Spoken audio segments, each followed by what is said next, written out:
और सीधा रुख करते हैं गुजरात की गांधीनगर का, जहां डिफेंस एक्सपो को संबोधित कर रहे हैं प्रधानमंत्री नरेंद्र मोदी। इन्हीं संभावनाओं को साकार करने के लिए पहली बार 450 से ज्यादा एमओयूज और एग्रीमेंट साइन किए जा रहे हैं।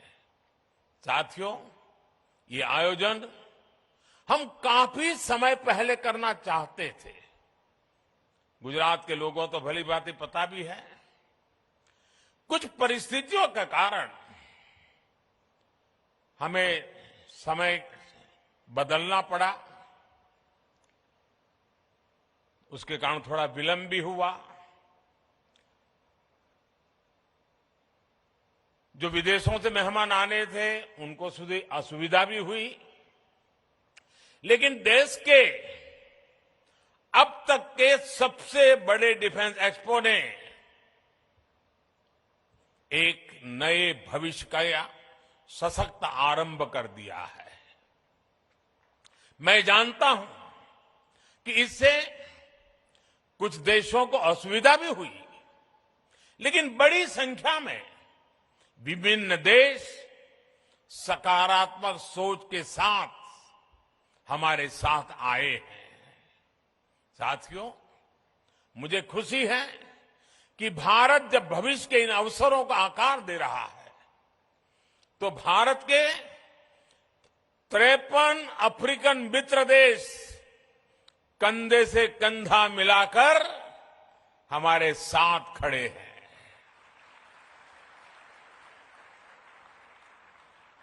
इस अवसर पर दूसरा इंडिया अफ्रीका डिफेंस डायलॉग भी आरंभ होने जा रहा है। भारत और अफ्रीकन देशों के बीच ये मित्रता, ये संबंध उस पुराने विश्वास पर टिके हैं जो समय के साथ और मजबूत हो रहा है, नया आयाम छू रहा है। मैं अफ्रीका से आए अपने साथियों को बताना चाहता हूं कि आज आप गुजरात की जिस धरती पर आए हैं, उसका अफ्रीका के साथ बहुत पुराना और आत्मीय संबंध रहा है। अफ्रीका में जो पहली ट्रेन चली थी, उसके निर्माण कार्य में इसी गुजरात के कच्छ से लोग अफ्रीका गए थे और उन्होंने मुश्किल अवस्था में हमारे कामगारों ने जी जान से काम करके अफ्रीका में आधुनिक रेल, उसकी नींव रखने में बहुत बड़ी भूमिका निभाई थी। इतना ही नहीं, आज अफ्रीका में जाएंगे तो दुकान शब्द कॉमन है। ये दुकान शब्द गुजराती है। रोटी, भाजी, ये अफ्रीका के जनजीवन में जुड़ गए शब्द हैं। महात्मा गांधी जैसे वैश्विक नेता के लिए भी गुजरात अगर उनकी जन्मभूमि थी, तो अफ्रीका उनकी पहली कर्मभूमि थी।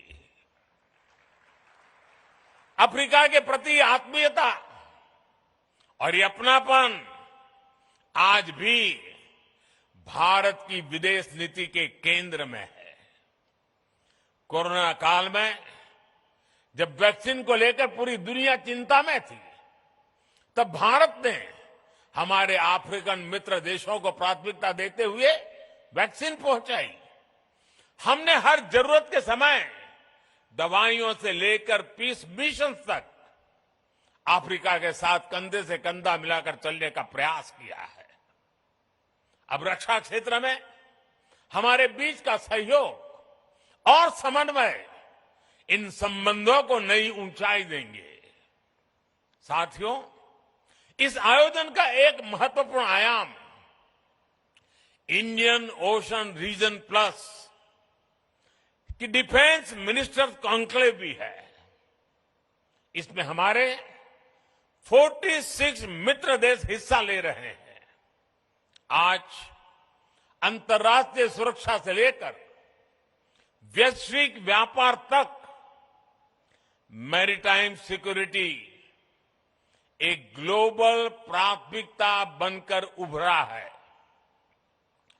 2015 में मैंने मॉरिशस में security and growth for all in the region यानी सागर का विजन भी सामने रखा था। जैसा कि मैंने सिंगापुर में सांग्रीला डायलॉग में कहा था, इंडो पैसिफिक रीजन में अफ्रीकी तटों से लेकर अमेरिका का तक भारत का एंगेजमेंट इंक्लूसिव है। आज ग्लोबलाइजेशन के दौर में मर्चेंट नेवी की भूमिका का भी विस्तार हुआ है। दुनिया की भारत से अपेक्षाएं बड़ी हैं और मैं विश्व को विश्वास दिलाना चाहता हूं, आपकी अपेक्षाओं को पूरा करने के लिए भारत हर कोशिश प्रयास करता रहेगा। हम कभी पीछे नहीं हटेंगे। इसलिए ये डिफेंस एक्सपो भारत के प्रति वैश्विक विश्वास का प्रतीक भी है। इतने सारे देशों की उपस्थिति के जरिए विश्व का बहुत बड़ा सामर्थ्य गुजरात की धरती पर जुट रहा है। मैं इस आयोजन में भारत के सभी मित्र राष्ट्रों और उनके प्रतिनिधियों का हृदय से स्वागत करता हूं। मैं इस भव्य आयोजन के लिए गुजरात के लोगों और विशेष रूप से मुख्यमंत्री भूपेंद्र भाई पटेल, उनकी पूरी टीम का अभिनंदन करता हूं। देश और दुनिया में विकास को लेकर औद्योगिक सामर्थ्य उसे लेकर के गुजरात की जो पहचान है, आज इस डिफेंस एक्सपो से गुजरात की पहचान को चार चांद लग रहे हैं, एक नई ऊंचाई मिल रही है। आने वाले समय में गुजरात डिफेंस इंडस्ट्री का भी एक बड़ा केंद्र बनेगा। भारत की सुरक्षा और सामरिक सामर्थ्य में गुजरात का भी बहुत बड़ा योगदान देगा, ये मुझे पूरा विश्वास है। साथियों, मैं अभी स्क्रीन पे देख रहा था, डीसा के लोग उत्साह से भरे हुए थे, उमंग और उत्साह नजर आ रहा था। डीसा एयरफील्ड का निर्माण भी देश की सुरक्षा और उस क्षेत्र के विकास के लिए एक महत्वपूर्ण उपलब्धि है। डीसा अंतर्राष्ट्रीय सीमा से केवल 130 किलोमीटर दूर है। अगर हमारे फोर्सेस, विशेषकर हमारी वायुसेना डीसा में होगी तो हम पश्चिमी सीमा पर किसी भी दुस्साहस का और बेहतर ढंग से जवाब दे पाएंगे।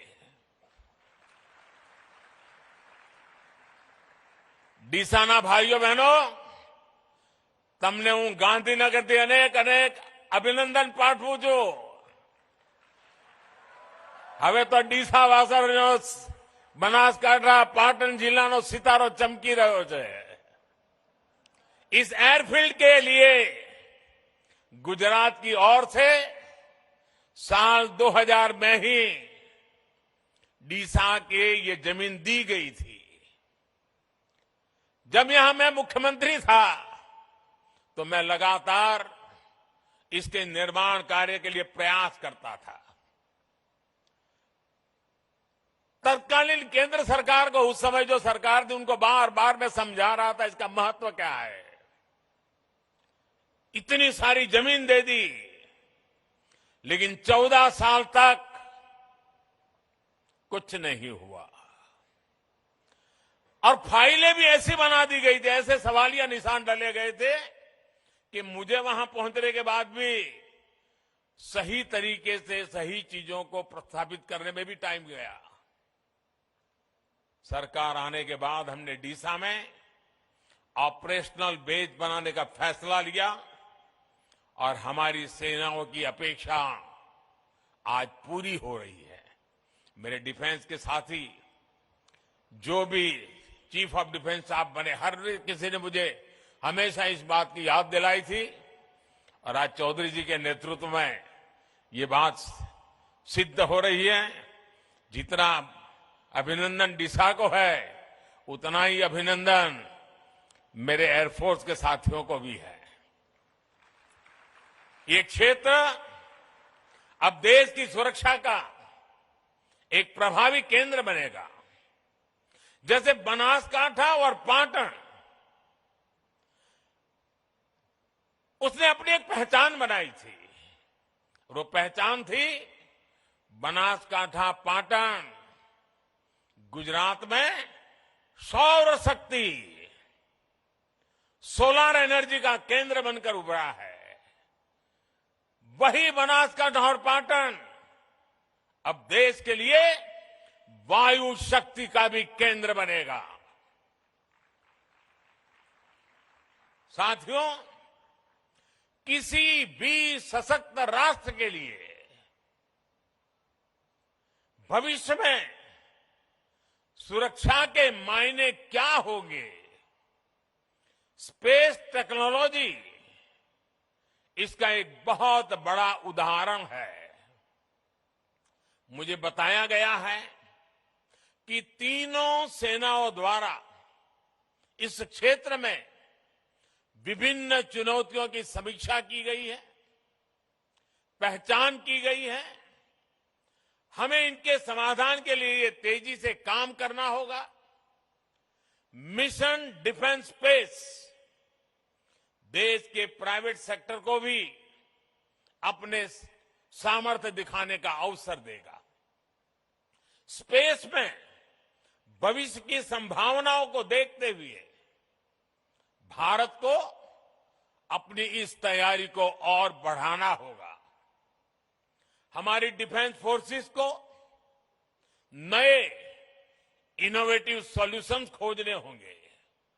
स्पेस में भारत की शक्ति सीमित न रहे और इसका लाभ भी केवल भारत के लोगों तक ही सीमित न हो, ये हमारा मिशन भी है, हमारा विजन भी है। तो गुजरात के गांधीनगर में डिफेंस एक्सपो को संबोधित करते हुए प्रधानमंत्री नरेंद्र मोदी